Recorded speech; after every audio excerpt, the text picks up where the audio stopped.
अस्सलामुअलैकुम 9 क्लास। उम्मीद करता हूँ कि आप खैरियत से होंगे। जी 9 क्लास, हम आज बायोलॉजी का लेक्चर स्टार्ट करने लगे हैं और यूनिट नंबर 1 स्टार्ट करने लगे हैं। इसमें जो है हम कॉन्सेप्ट्स भी पढ़ेंगे और शॉर्ट क्वेश्चन के हवाले से जो क्वेश्चन आते हैं या एमसीक्यूज़ के हवाले से जो क्वेश्चन आते हैं या लॉन्ग क्वेश्चन के हवाले से जो क्वेश्चन है आपके आएंगे उन सब के बारे में हम पढ़ेंगे और आपके कॉन्सेप्ट क्लियर करेंगे। मैं आपको रीडिंग की तरह सारा जो है पढ़ाऊँगा और जहाँ पे कुछ चीज़ ऐड होती होगी वो मैं लिखूँगा भी, ताकि आपको समझ आ जाए और आपको पता हो कि पेपर में मैंने क्या लिखना है और कैसे अच्छे नंबर लेने हैं। ठीक है बच्चों, आज हम अपने लेक्चर नंबर 1 का आगाज़ करेंगे। जो चीज़ आपको समझ नहीं आएगी आप कमेंट सेक्शन में पूछ भी सकते हैं। सबसे पहले जब हम बायोलॉजी की बुक में हम जब पढ़ते हैं तो सबसे पहले आता है हमारे पास साइंस की डेफिनेशन। साइंस की डेफिनेशन क्या है? Science is the study of in which observations are made, जिसमें मुशाहिदे किए जाते हैं। ऑब्जर्वेशंस आर मेड, मुशाहिदे किए जाते हैं, मतलब सोचा जाता है कि क्या किया जा सकता है, क्या एक्सपेरिमेंट किया जा सकता है। और experiments are done, experiments done किए जाते हैं यानी कि किए जाते हैं। लॉजिकल कंक्लूजन्स आर ड्रॉन, और उन ऑब्जर्वेशन और एक्सपेरिमेंट के बाद उनका लॉजिकल कंक्लूजन निकाला जाता है। कंक्लूजन का कहते हैं रिज़ल्ट। जैसा भी क्वेश्चन सॉल्व करते हैं मैथ का, उसका आप आंसर निकालते हैं, उसी तरह हम इसमें इसको कहते हैं कि ये इसका लॉजिकल कंक्लूजन होता है। ठीक है, उसका एक लॉजिक के साथ एक कंक्लूजन, एक आंसर निकालते हैं। Are drawn in order to understand, understand का मतलब होता है समझना। The principle of nature, nature के असूलों को समझते हुए आप उसका लॉजिकल कंक्लूजन यानी कि लॉजिकल आंसर निकालते हैं।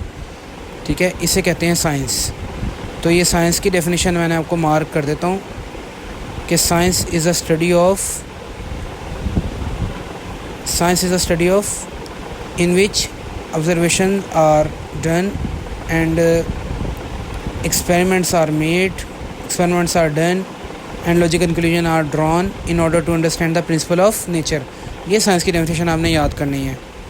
ठीक है, अब आगे इसकी एग्जांपल भी देनी है आपने। ठीक है, अगर आपके ये शॉर्ट क्वेश्चन में आ जाती है, वैसे ही एमसीक्यूज़ में आती है। ठीक है, लेकिन अगर आप ये शॉर्ट क्वेश्चन में आती है तो आपने इसकी एग्जांपल क्या देनी है? Science are classified into different branches like biology, physics, chemistry and mathematics. Science की जो आगे कौन सी हैं, साइंस की आगे कौन सी ब्रांचेस हैं? Biology, physics, chemistry and mathematics. ये आपने आगे एक जो है ना लाइन लिख देनी है डॉट बना के। ठीक है, आप ऐसे डॉट बना सकते हैं। ठीक है, और उसमें लिख सकते हैं कि साइंस जो है वो, यहाँ पे एक ऐसे डॉट बना दें और लिख दें कि साइंस जो है वो स्टडी है बायोलॉजी की, फिज़िक्स, केमिस्ट्री और मैथमेटिक्स की। ठीक है, उसके बाद एक एमसीक्यूज़ आ गया है आपका, science knowledge is common heritage of Mankind. ये डॉक्टर अब्दुल सलाम ने कहा है। ये आपका एमसीक्यूज़ है, पूछा जा सकता है ये किसने कहा है, तो आपने बताना है ये डॉक्टर अब्दुल सलाम ने कहा है। ठीक है, ये एमसीक्यूज़ के तौर पे इम्पोर्टेंट है। अब नेक्स्ट हम अपने आगे चलते हैं। अपने नेक्स्ट है जी इंट्रोडक्शन ऑफ बायोलॉजी। बायोलॉजी का इंट्रोडक्शन क्या है? अच्छा जी, biology is a scientific study of life. पहली लाइन है जी, बायोलॉजी जो है वो साइंटिफिक स्टडी ऑफ लाइफ है। अच्छा, यानी कि लाइफ की स्टडी को आप क्या कहते हैं? बायोलॉजी। और वर्ड बायोलॉजी जो है वो ड्राइव हुआ है टू ग्रीक वर्ड से। ग्रीक वर्ड यानी यूनानी ज़ुबान के दो लफ्ज़, जिसका नाम है बायोस, जिसका मतलब है लाइफ, और लोगोस मीन थॉट और रीजनिंग। यानी बायोलॉजी जो है वो दो लफ्ज़ों से मिलके बना है, एक बायोस जिसका मतलब है लाइफ और लोगोस जिसका मतलब है थॉट और रीजनिंग। ये डेफिनेशन यहाँ तक आपकी कंप्लीट होती है, जिसमें आपने लिखना है कि बायोलॉजी जो है वो दो लफ्ज़ से मिलके बना है, बायोस जिसका मतलब लाइफ है और लोगोस जिसका मतलब क्या है? थॉट और रीजनिंग, यानी किसी चीज़ का होना या सोचना या पेश आना। ठीक है, ये आपकी बायोलॉजी की डेफिनेशन है। अब आप इसमें आगे एक लाइन ऐड कर सकते हैं। क्या लाइन ऐड कर सकते हैं? Study of living organisms. ठीक है, स्टडी ऑफ लिविंग ऑर्गेनिजम्स, ये आप इसमें लाइन ऐड कर सकते हैं, ठीक है। अच्छा जी, उसके बाद नेक्स्ट अब हम आगे चलते हैं अपने अगली डेफिनेशंस की तरफ। अगली डेफिनेशन है हमारी division and branches of biology. अब हम यहाँ पे बायोलॉजी की डिवीजन और ब्रांचेस पढ़ेंगे। बायोलॉजी की 3 डिवीजन्स हैं। कौन कौन सी डिवीजन्स हैं? 3। पहली डिवीजन है ज़ूलॉजी, दूसरी डिवीजन है बॉटनी और तीसरी डिवीजन है माइक्रोबायोलॉजी। यानी बायोलॉजी को मेजरली तौर पर ना 3 चीज़ों में डिवाइड किया गया है, ज़ूलॉजी में, बॉटनी में और माइक्रोबायोलॉजी में। ज़ूलॉजी क्या है? ज़ूलॉजी है जी स्टडी ऑफ एनिमल्स। अगर आप एनिमल की स्टडी करते हैं तो ये ज़ूलॉजी है। बॉटनी क्या है? Study of plants. अगर आप प्लांट की स्टडी करते हैं तो वो बॉटनी है, ठीक है। अगर आप माइक्रो ऑर्गेनिजम्स की स्टडी करते हैं, the study of the branch of biology या डिवीजन ऑफ बायोलॉजी, आप यहाँ पे ब्रांच भी लिख सकते हैं, ठीक है ना। यहाँ पे आप डिवीजन लिखेंगे क्योंकि ये डिवीजन्स हैं basically. The division of biology we deal with the study of micro organisms. जो बायोलॉजी की डिवीजन जो है माइक्रो ऑर्गेनिजम्स की स्टडी करती है, जैसे कि बैक्टीरिया, ठीक है। बैक्टीरिया मतलब वो चीज़ है जो माइक्रो ऑर्गेनिजम्स है और वो माइक्रोस्कोप की मदद से ही देखा जा सकता है। तो हम इसको कहाँ पे पढ़ते हैं? माइक्रोबायोलॉजी में, ठीक है। यहाँ तक आपकी डेफिनेशन क्लियर हो चुकी है। अब आगे एक लाइन बोली गई है, ये लाइन अलहदा है। In order to study all aspect of life these divisions are further divided into different branches. अब आगे जो है ना, हमने ये 3 डिवीजन पढ़ ली, एक ज़ूलॉजी, एक बॉटनी, एक माइक्रोबायोलॉजी, जो कि यहाँ तक है आपकी, ये यहाँ तक ख़त्म हो जाती है, ठीक है ना।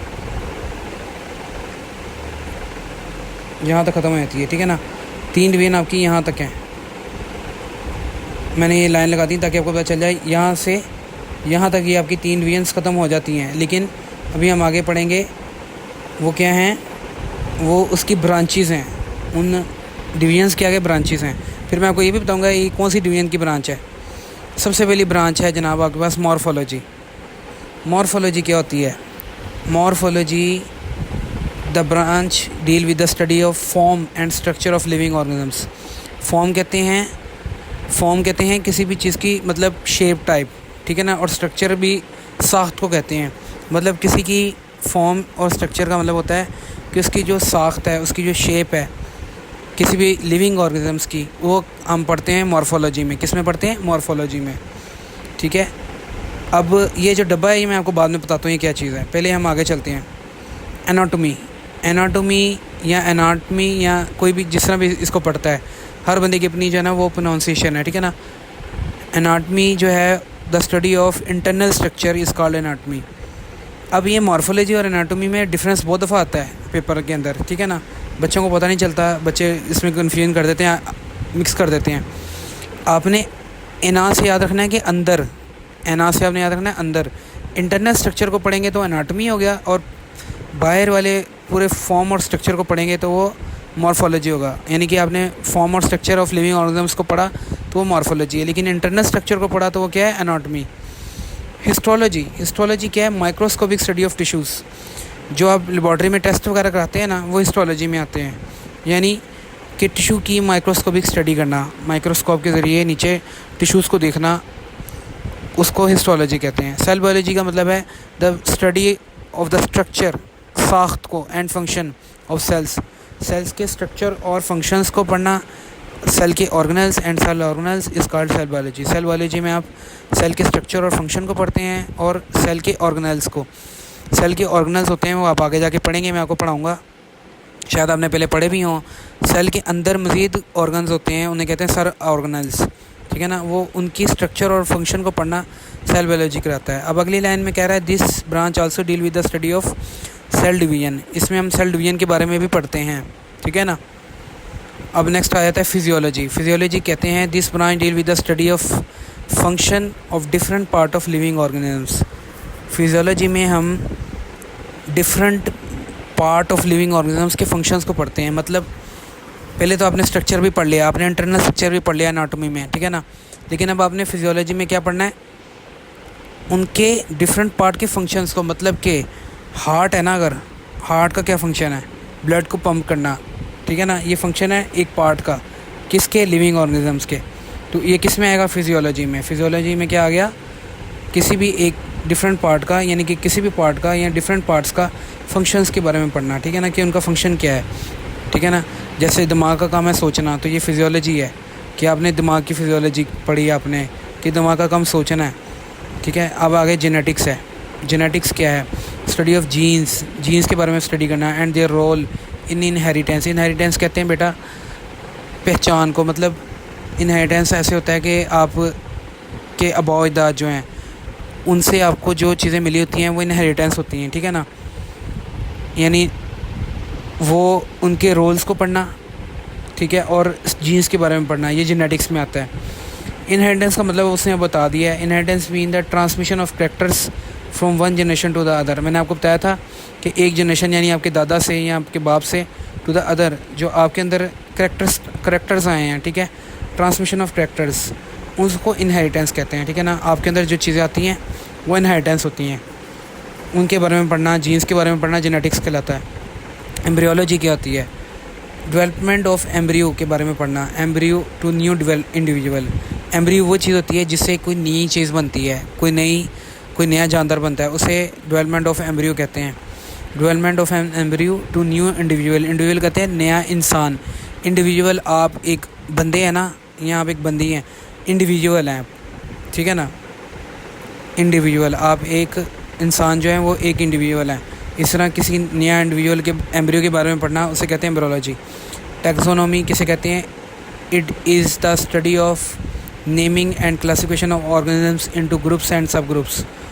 के नेमिंग करना और क्लासीफाई करना, यानी उनको नाम देना और उनको तकसीम करना, उनको क्लासीफाई करना, उनकी डिवीज़न कर देना ऑर्गेनिजम्स की, जानदारों की, ग्रुप्स में और सब ग्रुप्स में। मतलब मिसाल के तौर पे अगर आपको बता दिया जाए कि ये सब इंसान है, ये इंसानों का ग्रुप है, तो ये क्या है? टैक्सोनॉमी, कि इसमें हम ह्यूमंस का एक ग्रुप बन गया। इसी तरह बंदरों के ग्रुप है ना, मिसाल के तौर पे, इसमें अब आपको सही ज़रा समझ आ जाएगी। बंदरों के ग्रुप्स है ना, तो उसमें कुछ जो होते हैं वो जो होते हैं मंकीज़ होते हैं, ठीक है, कुछ जो होते हैं गुरिल्ला होते हैं, ठीक है। अब उनके गुरिल्ला के ग्रुप हो गए, कुछ मंकीज़ के ग्रुप हो गए, ठीक है ना। अब उनके आगे मज़ीद सब ग्रुप्स होते हैं, कोई बड़े गुरिल्ला होते हैं, कोई छोटे गुरिल्ला होते हैं, या कोई मंकी छोटे होते हैं, कोई बड़े होते हैं, उनके सब ग्रुप्स भी हैं, ठीक है ना। इसको कहते हैं ग्रुप्स एंड सब ग्रुप्स में इनको डिवाइड करना। ये बेसिकली ज़्यादातर जो है ना वो बहुत ज़्यादा जिन ऑर्गेनिजम्स की इकसाम होती है ना, उनके डिवीज़न में इस्तेमाल होती है टैक्सोनॉमी। पैलियोंटोलॉजी क्या होती है? स्टडी ऑफ फॉसिल्स के बारे में पढ़ना। फॉसिल वो चीज़ होती है जो आपको पता होगा कि अगर कोई चीज़ जो है ज़मीन के नीचे, जैसे हड्डी, किसी जानवर की हड्डियाँ काफ़ी अर्सा ज़मीन के नीचे दबी रहें, 500-700 साल, उसके बाद उस पत्थर की शेप उस हड्डियों जैसी बन जाए और वो हड्डियाँ भी गल सड़ जाएँ, और वो जो पत्थर की शेप हड्डियों वाली बन जाएगी ना, वो पत्थर जो निकलेगा वो फॉसिल होगा। Which are remain of extinct organisms, यानी ऑर्गेनिजम्स की बाकियात, उसे हम क्या करेंगे? फॉसिल्स में पढ़ेंगे, और वो फॉसिल्स की स्टडी को क्या कहेंगे? पैलियोंटोलॉजी। इन्वायरमेंटल बायोलॉजी, जिसमें हम it deal with the study of interaction between organisms and their environment. तमाम ऑर्गेनिजम्स और उनके इन्वायरमेंट के दरमियान रिलेशन है ना, इंट्रैक्शन कहते हैं रिलेशन को। आप यहाँ पे रिलेशन भी यूज़ कर सकते हैं।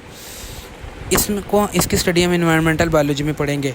मतलब तमाम ऑर्गेनिजम्स की आपस में जो है ना इंट्रैक्शन रिलेशन जो है वो हम इन्वायरमेंटल बायोलॉजी में पढ़ेंगे। कि इंसान को गर्मी लगती है मिसाल के तौर पे हॉट समर में, तो उस समर का और इंसान का जो रिलेशन है वो हम इन्वायरमेंटल बायोलॉजी में पढ़ेंगे।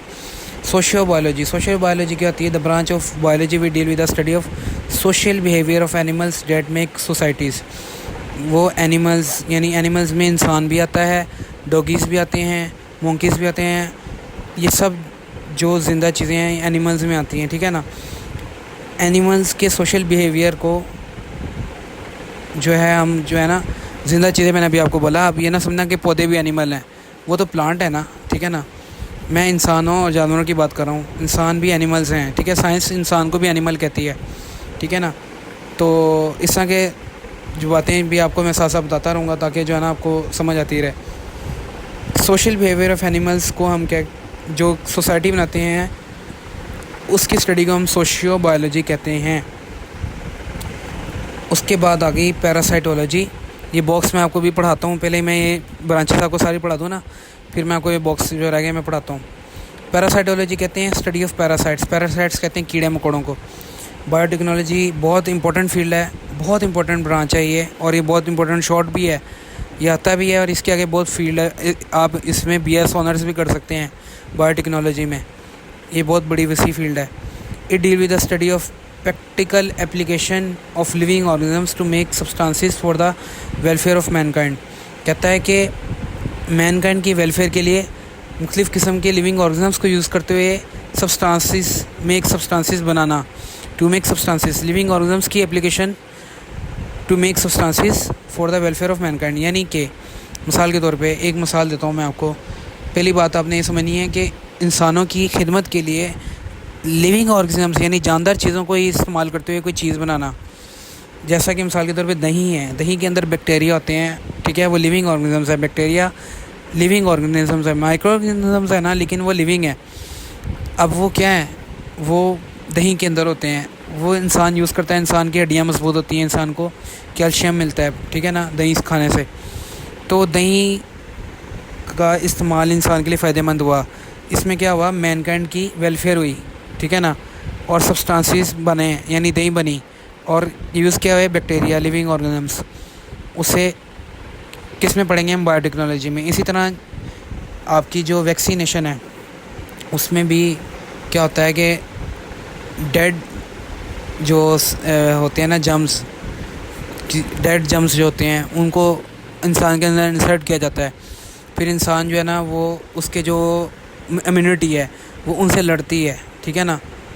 वो चीज़ें भी हम बायोटेक्नोलॉजी में पढ़ेंगे, ठीक है ना। अभी मैं इसकी डिटेल आपको नहीं मज़ीद देता, आगे जब हम पढ़ेंगे तो मैं आपको मज़ीद डिटेल भी दे दूँगा। बायोटेक्नोलॉजी में हम ऐसी चीज़ें पढ़ेंगे कि लिविंग ऑर्गेनिजम्स को यूज़ करते हुए आप जो है वो, एक और अच्छी मिसाल जो मैं आपको बताता हूँ, इसमें हम पढ़ेंगे आपको पता है कि शुगर के मरीज़ों को इंसुलिन लगती है, वो इंसुलिन भी लिविंग ऑर्गेनिजम्स की चीज़ों से मिलके बनती है, और उससे क्या होता है, इंसानों की शुगर को कंट्रोल किया जाता है। ये भी एक बायोटेक्नोलॉजी की मिसाल है, ठीक है ना। अब आगे हम पढ़ेंगे इम्यूनोलॉजी। इम्यूनोलॉजी में पढ़ते हैं हम study of immune system of animal, यानी क़ुव्वत मुदाफ़ियत एनिमल्स की, जिससे वो जम्स से लड़ता है, ठीक है। Which defend the body against invading microbes. Microbes कहते हैं माइक्रो ऑर्गेनिजम्स को, ठीक है ना, उनके मजमूए को माइक्रोब्स कहते हैं। मुख्तलिफ़ किस्म के, अब देखो उसमें वायरस भी आ सकते हैं, बैक्टीरिया भी आ सकते हैं। इनके हमले से बचाता है, इन्वेडिंग अगेंस्ट इन्वेडिंग, हमला इन्वेडिंग कहते हैं हमले को। अब यहाँ पे लिख सकते हैं which defend the body against microbes. Invading कहते हैं ख़तरनाक, हमलावर, ख़तरनाक हमलावर जो माइक्रो ऑर्गेनिजम्स होते हैं उनसे बॉडी को बचाता है। कौन, इम्यून सिस्टम। एंटोमोलॉजी, एंटोमोलॉजी कहते हैं स्टडी ऑफ इंसेक्ट्स को, जानवरों की हशरात की स्टडी को। फार्माकोलॉजी, ये भी अच्छी फील्ड है, इसमें आप फार्मास्यूटिकल्स कंपनीज़ में जो है ना आप जॉब कर सकते हैं, या मतलब आप डी फॉर्म करते हैं, ठीक है, फॉर्म डी जिसे कहते हैं, वो फार्माकोलॉजी में आती है। स्टडी ऑफ ड्रग्स, आप ड्रग्स के बारे में पढ़ते हैं, and their effects on the system of human body, और ह्यूमन बॉडी के ऊपर जो उसके असरात होते हैं उसको हम किस में पढ़ते हैं, फार्माकोलॉजी में। यानी कि कोई दवाई खाई है आपने, पैराडोल खाई है, तो आपको उसमें क्या फ़ायदा होगा, सर का दर्द ठीक होगा, या जिसम में किसी हिस्से में दर्द हो रहा है तो वो ठीक होगा, तो उसका इफ़ेक्ट इंसान की बॉडी पे क्या पड़ा है, यानी कि उसे क्या फ़ायदा हुआ है या क्या नुकसान हुआ है, और उस ड्रग्स की स्टडी को हम फार्माकोलॉजी कहते हैं, ठीक है। यहाँ पे हमारी ब्रांचेस ख़त्म हो गई हैं। अब जो बॉक्स में आपको बता रहा था वो रह गए थे, वो हम पढ़ लेते हैं। पहला बॉक्स ये रह गया था मॉलिक्यूलर बायोलॉजी, बायोकेमिस्ट्री। ये भी एक बहुत अच्छी फील्ड है, बायोकेमिस्ट्री में भी आप BS ऑनर्स कर सकते हैं, ठीक है ना। मॉलिक्यूलर बायोलॉजी या बायोकेमिस्ट्री किसे कहते हैं, we deal with the study of molecule of life. इसमें आप लाइफ के मॉलिक्यूल्स को पढ़ते हैं, ठीक है। मॉलिक्यूल ऑफ लाइफ का मतलब होता है कि जिस तरह के वाटर, हाइड्रोजन, कार्बन, ये जो लाइफ के अंदर मॉलिक्यूल्स यूज़ होते हैं ना, इनके बारे में पढ़ते हैं। Water, protein, carbohydrate, lipid, nucleic acid, ये 5 चीज़ें इसमें आती हैं। ये याद रखनी है आपने, कब ये MCQs में भी इंपॉर्टेंट है, और एग्जांपल इसकी कोई भी लफ्ज़ भूलना नहीं है आपने, ये आपने सारे याद करने हैं। Water, protein, carbohydrates, lipid and nucleic acid. मैं आपको बताता हूँ ये थोड़ा थोड़ा ये हैं क्या चीज़ें, डिटेल में हम आगे पढ़ेंगे। पानी तो आपको पता है, प्रोटीन आपको पता है कि ताकत यानी कि जो आपको फलों से मिलती है, ठीक है ना। कार्बोहाइड्रेट्स आपको रोटी से मिलती है, ठीक है ना। कार्बोहाइड्रेट्स आपको किससे मिलती है, रोटी से। लिपिड्स कहते हैं फैटी चीज़ को, फैटी मतलब जो दूध के अंदर या फैट्स वगैरह होते हैं ना, उन्हें लिपिड्स कहते हैं। न्यूक्लिक एसिड, ठीक है, न्यूक्लिक एसिड, ये सारी चीज़ें किस में आ गई, मॉलिक्यूलर बायोलॉजी में। अब हम आगे चलते हैं, अगला बॉक्स पढ़ते हैं। Parasite are the organisms. Parasite, यहाँ पे हमने पैरासाइटोलॉजी पढ़ा था ना, उसके बारे में आ गया कि पैरासाइट वो ऑर्गेनिजम्स होते हैं that take food and shelter from living host and in return harm them. Parasites की डेफिनेशन आती है, बहुत इंपॉर्टेंट है शॉर्ट के वाले से भी, और ऐसे भी आता है कि differentiate between parasites and parasitology. यहाँ से भी आ सकता है define parasitology and what are the parasites, कुछ भी आ सकता है। तो आप इसको आप लिखेंगे parasite are the organisms that take food, जो कि फूड लेते हैं, एंड शेल्टर, और जगह भी लेते हैं, रहना सहना भी लेते हैं, from living host, living organism से, और इन रिटर्न हार्म देम, और बदले में उनको क्या करते हैं, नुकसान पहुंचाते हैं। मतलब इंसान के ऊपर मच्छर आके बैठता है ना, तो उससे वो खून पीता है, जिसे कहते हैं टेक फूड। उसने खून ले लिया, फूड ले लिया, एंड शेल्टर, और थोड़ी देर आके बैठा भी ना, किराया तो नहीं दिया आपको, आपसे खून भी लिया और आपके ऊपर आके बैठा भी, आपके ऊपर रहा भी। एंड फ्रॉम लिविंग होस्ट, आप एक लिविंग होस्ट हैं इंसान, उसके ऊपर उसने आके फूड भी लिया, उसने शेल्टर भी ली, जगह भी ली, and in return harm them, और आपको नुकसान पहुंचा गया। यानी मलेरिया का मच्छर है तो आपको मलेरिया हो गया, और डेंगू का मच्छर है तो अल्लाह माफ़ करे डेंगू हो गया। तो ये पैरासाइट है, इसे पैरासाइट्स कहते हैं। मच्छर एक पैरासाइट है, ठीक है ना। यहाँ पे हम जो है ना अपने लेक्चर नंबर 1 का जो है वो ख़त्म करेंगे। एक बॉक्स रह गया, सिर्फ वो भी पढ़ लें। Human population growth, infectious disease, addictive drugs and pollution are the major biological issue today. ये एक वैसे एक बात बताई गई है कि इंसानों की ग्रोथ ज़्यादा हो रही है, पॉपुलेशन आबादी में बढ़ रहा है, इन्फेक्शन डिजीज़, क्योंकि फिर इसकी वजह से इन्फेक्शन डिजीज़ भी बढ़ रही हैं, और एडिक्टिव ड्रग्स, नशावर जो ड्रग्स होते हैं, एंड पोल्यूशन, जो पोल्यूशन यानी आलूदगी है, ये मेजर बायोलॉजिकल इशू हैं टुडे। बायोलॉजिकल इश्यूज़ आ सकता है एमसीक्यूज़ में, ये इंपॉर्टेंट कभी आता नहीं है लेकिन ये आ सकता है, ठीक है ना। ये एमसीक्यूज़ के वाले से ये शॉर्ट नहीं है। यहाँ तक हमारा जो है वो लेक्चर नंबर 1 ख़त्म हो चुका है। अब हम जो है ना वो नेक्स्ट लेक्चर नंबर 2 जो है ना वो पढ़ेंगे इंशाल्लाह ताला।